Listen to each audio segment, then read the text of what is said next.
I guess actually we're about to get pretty savvy. I'd like to dedicate this next song to the life and death of a man named Brendan Hedges. 1976 was the year Jimmy Carter was elected president, the year Steve Jobs founded Apple, and it was the year Brendan was born. Growing up, Brendan's family moved around a lot, from Rogers Park to Skokie, finally to like an Oak Park by the time he was in high school. Brendan had always been a quiet kid, one who didn't feel drink or swear, one who would never rebel from his parents, did well enough in his classes, and he was my dad's best friend. Freshman year, Brendan joined the Capella Choir. Sophomore year, he picked up the guitar.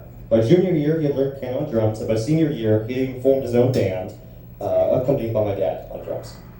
In the fall of 1994, Brendan had enrolled in the University of Illinois Chicago, the same school my band resides in, all of us, and was pursuing a degree in music, the same major many of my fellow bandmates and I are currently working towards. Over the previous summer, Brendan joined a band named Carter Lee and the Hired Guns as their new bass guitarist and performed gigs all around the Chicago area. They made a steady income gigging in subway stations, performed more than once live on a local radio station, and had even attracted the attention of an Atlantan record producer. Being in the band and performing in front of all these types of people, Brendan had learned to be confident in his own skin and loosen up a bit. Just a week into his second semester at UIC, Brendan had spent the day with his family at brunch before practicing with his bandmates in one of their apartments. During his departing home on the L, Brendan was carrying with him nothing but his bass guitar and some spare change. It wasn't too long before Brendan was approached by a stranger who struck up a friendly conversation with him for a few minutes, until abruptly pulling out a firearm and demanding money. Brendan complied and gave him all that he had, but when the stranger asked for his guitar, Brendan, for the first time in his life, said no. This guitar represented more than just the body of wood and electronics that appeared to most. It was Brendan's livelihood. It was what Brendan loved doing most, and it was everything Brendan had worked to accomplish. After standing up and attempting to get help from the other passengers, a shot was fired into the cabin. And now 30 years, 2 weeks, and 3 days ago, Brendan Hedges was pronounced dead in Stroger Hospital, formerly Cook County Hospital. This next song we will perform is called How to Disappear Completely, and it was written while the British alternative band Radiohead was on tour in America sometime within the next 2 to 3 years after Brendan's death. However unrealistic it might be, I like to think some part of Brendan's life and death influenced the creation of this song, and every time I listen to it, I think about it. If Brendan were still alive today, I hope you'd be the audience today with all of you. I'd have loved to have met him, and while my dad tells me how we have a lot in common, I can only ever learn so much about him from studying relics of the past. But I think I can confidently conclude the following. Brendan was creative, passionate, talented, kind, and brave. And if there was one thing Brendan loved more than life itself, it's music. And I think we should all aspire to be more like Brendan. Thank you.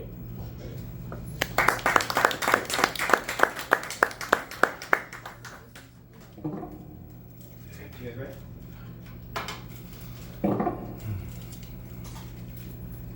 One, two, three, four, five, six.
So our last song is an original song. Personally, it's one of my favorites. But it is called Julia Haven't. But so ambient. But before I start the song, I would like to thank all of you guys for coming here. It is a pleasure to be on this sort of stage for now. I am definitely gonna get a matcha after this because